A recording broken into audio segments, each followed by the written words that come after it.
안녕하십니까. 2025년 4월 7일 최병무의 팩트 시작하겠습니다. 대장동과 관련한 재판부가 두 개죠. 이재명 대표의 대장동 배임 혐의를 심판하고 있는 데는 중앙지법 형사합의 33부고요. 그 말고 민간업자들의 재판을 담당하고 있는 곳은 형사합의 22부입니다. 오늘 그 재판이 있죠. 이게 이제 대장동 민간업자 5명에 대한 재판부입니다. 유동규 전 성남도시개발공사 기획본부장, 김만배 씨 등등에 관한 그거죠. 근데 오늘 이렇게 얘기했습니다. 이 사건이 2022년 말부터 상당히 장기간 진행되고 있어서 증인 제재에만 몰두하면서 계속 재판을 기다릴 수는 없는 상황이다. 더 이상 이재명 증인에 대해 소환하지 않도록 하겠다. 이렇게 얘기했고요. 신분이 국회의원으로서 불체포 특권이 있기 때문에 국회의 동의를 받아서 6차 소환하는 것은 현실적으로 어렵다고 보인다. 과태료도 출석 확보에서 별다른 소용이 없다. 그 얘기는 이제 감치, 이런, 또는 강제구인, 이런 것들이 법률에 명시되어 있는데 그런 거를 불체포 특권 때문에 못한다. 이런 얘기죠. 이 재판부가 이재명 대표에 대해서 증인 출석하라. 그러면서 재판상 증언이 필요하다. 이러면서 요청한 게 3월 7일이었습니다. 그래서 첫 번째로 잡은 게 3월 21일이었고요. 그 다음에 안 나올 경우에 대비해서 24일, 28일, 31일. 그리고 나서 2번을 더 잡았습니다. 무려 6번을 잡은 거죠. 자, 그 당시에 이렇게 증인 소환 날짜를 연속으로, 그것도 길게 잡은 것도 아니고 한 3일, 4일 이 간격으로 이렇게 계속 잡은 거는 꼭 나와라, 필요하다. 본인도 재판부도 그렇게 얘기했고요. 이런 의미였죠. 그런데 21일 그 첫 재판에 불출석하고 24일에도 불출석했습니다. 그러니까 300만 원의 과태료를 매겼고 28일에도 불출석하니까 거기서 500만 원을 또 추가했습니다. 근데 그럼에도 불구하고 3월 31일에도 또 불출석했습니다.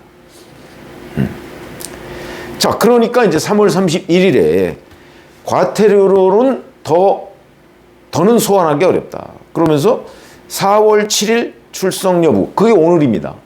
한 번 더 확인한 뒤에 증인 신문 절차를 재검토하겠다. 또 이렇게 얘기했거든요. 그러니까 무려 5번을. 근데 이 중에서 불출석 사유서를 낸 거는 2번밖에 안 됩니다. 나머지는 그냥 다 무단으로 불출석한 겁니다. 제가 왜 용두삼이라고 얘기를 하냐면 재판부의 입장에서 보면 이 이재명 대표의 증언이 꼭 필요하다. 사실 꼭 필요하죠. 왜 그러냐 하면 대장동은 알파이자 오메가가 이재명 성남시장 때문이었습니다. 민간업자 때문들이 아니고요. 만약에 이재명 성남시장이 당시에 그 여러 가지의 불법 부당한 배임 행위라고 지금 기소돼 있는 이걸 인허가를 하지 않았으면 대장동 사건이라는 것은 있을 수가 없는 겁니다. 그렇죠? 인허가권자니까요. 그런데 본인이 모른다. 이렇게 처음에 불출석 사유서에서 얘기했거든요. 할 말이 없다고.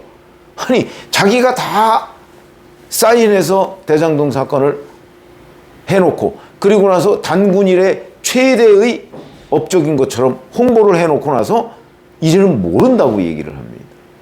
자, 이 정도가 되면 제가 보건대는 지금 불출석 사유 한두 번으로 그냥 넘어가고 몇 번 불출석하니까 포기한다? 근데 이거는 재판부의 입장에서 바라보면 혹시 법적인 절차가 그렇게 돼 있으니까 더 이상 모르겠다 이렇게 얘기할 수 있을지 모르겠습니다만은 이재명 대표의 입장에서 한번 보죠. 자, 이 5번의 재판은요, 이재명 대표가 증인으로 불출석하면서 다 몇 분 만에 그냥 끝나버렸습니다. 공전된 거죠, 사실상. 그리고 4번 중에 5번 중에 불출석 사유 낸 거는 2번밖에 되지 않고요. 나머지는 다 그냥 무단 불출석 이런 겁니다. 그리고 나서 이번 4월 7일 오늘 요걸 며칠 앞두고 4월 2일 3일 이때쯤에 재판부에 이의신청서를 냅니다. 과태료에 대한 이의신청서입니다. 뒤늦게 낸 거죠. 그러니까 바로 4월 7일에 재판부가 더 이상 안 되겠다. 이제 강제구인, 뭐 감치 이런 것도 불체포 특권 때문에 포기. 그러고서 이제 뭐 이의 신청, 과태료에 대한 이의 신청, 그거는 이제 절차에 따라서 하고, 그러고서 포기. 이렇게 나온 거거든요. 이재명 대표의 입장에서 보면 3월 7일에 처음, 아마 그때 기억하시는 분들 계실 텐데, 제가 유튜브에서 안 나올 거라고 말씀을 드렸었죠. 근데 그거를 재판부가 몰랐나요? 예상을 못 했나요? 예상을 했더라도 법 절차상 어쩔 수 없었다, 뭐 이렇게 얘기를 할 수 있을지 모르겠습니다만은, 이재명 대표는 이미, 저도 그때 그걸 다 예측을 했는데 안 나올 것이 너무나 확실한데, 그러면 뭔가 처음부터 포기를 하든가 다른 조치를 취하든가 이랬어야 되는 거 아니냐. 결국 이재명 대표 증언에, 되지도 않을 증언에 집착하는 바람에 한 달간 3월 7일부터 오늘까지 4월 7일 오늘까지 재판만 공전됐다. 뿐만 아니고 관련된 뭐 민간업자들이나 이런 사람들은 무려 5번을, 그 수많은 사람이 헛걸음을 한 셈이 됐습니다. 그리고 나서 이의 신청, 그러니까 이재명 대표는 처음부터 아마 3월 7일에 뭐 굉장히 재판부가 결기를 보였거든요. 날짜를 뭐 계속 잡아가면서 증언이 꼭 필요하다. 이럴 때부터 이재명 대표는 아마 콧방귀를 뀌었을 겁니다. 그리고 뭐 그 후에 뭐 과태료 300, 500 뭐 이렇게 추가를 할 때마다, 이건 뭐 나중에 이의 신청하면 되지. 내지는 이의 신청해서도 안 받아주면 내면 되지. 뭐 이재명 대표 돈 많지 않습니까? 그렇기 때문에 제가 보건대는 결국 재판부가 그러면 초반에 아예 결기를 보이지 말든가, 그래서 다른 절차로 넘어가든가, 아니면 이거보다 더 압축해서 이 재판 지연을 막든가. 본인도 얘기하지 않았습니까? 재판부가 2021년 말부터 상당히 장기간 진행되고 있다. 근데 여기서 물론 뭐 한 달 정도 더 연장한다고 해서 뭐 그렇게 대단히 큰 문제냐 이렇게 생각할 수도 있지만, 장기간 진행되고 있어서 문제인데 여기서 또다시 이재명 대표한테 사실상 재판부가 농락당한 거 아닌가요? 뭐 그냥 불출석사에서 냈다가 어떤 때는 안 내고 안 나갔다가, 그러다가 거의 마지막 순간에 가서 과태료 매기니까 과태료 그냥 이의 신청하고, 아니 뭐 최악의 경우 과태료 내면 되지. 뭐 800만 원 뭐 못 내겠습니까? 그러니까 이거는 처음부터 재판부가 대단히 뭔가 그 이재명 대표를 소환하기 위한 노력을 어마어마하게 할 것처럼 해놓고 그냥 용두사미로 너무나 일찍 포기해버리고 만 것 아닌가. 만약에 그렇다면 정말 불체포 특권? 아니 불체포 특권은 뭐 3월 7일에는 몰랐나요? 있는 거? 그때도 있었고 지금도 있는 겁니다. 그러니까 그때보다 더 확실하게 뭔가 이재명 증인한테 소환 요청을 하고, 아니면 실질적으로 효과가 없다고 할지라도 그걸 해가면서 뭐 다른 재판, 이 재판을 계속 공전시키지 않는 방법, 뭐 그 방법이 뭐가 있는지 모르겠습니다. 그러나 그 방법으로 했어야 되는 거 아니에요? 그래야 다른 사람들이 헛걸음하지 않고 재판 공전되지 않고 그런 것 아닌가요? 결국은 초반에 호기 좋게 이재명 대표 증인 소환을 했다가 무려 5번을 결국 이재명 대표한테 거의 농락당한 셈이 돼버렸다. 이렇게 되면 여기에 헛걸음했던 사람들, 뭐 이런 사람들은 어디서 보상을 받느냐?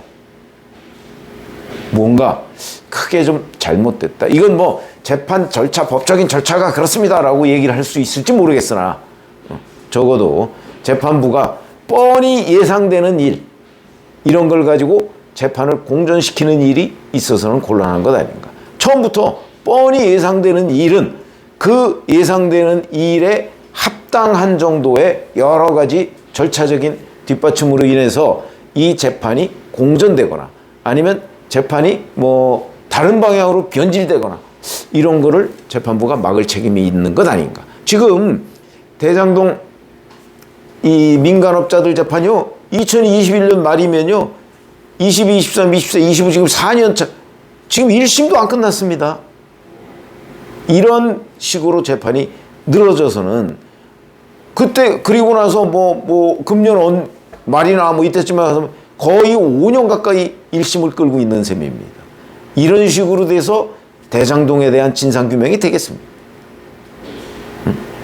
법원에 뭐 다른 문제도 많지만 결국은 이런 것들이 법원의 신뢰를 떨어뜨리는데 굉장히 큰 기여를 한다. 그렇게 이럴 것 같으면 뭐 재판을 뭐 쪼개서 하든가 해서 신속한 재판 얼마나 중요합니까?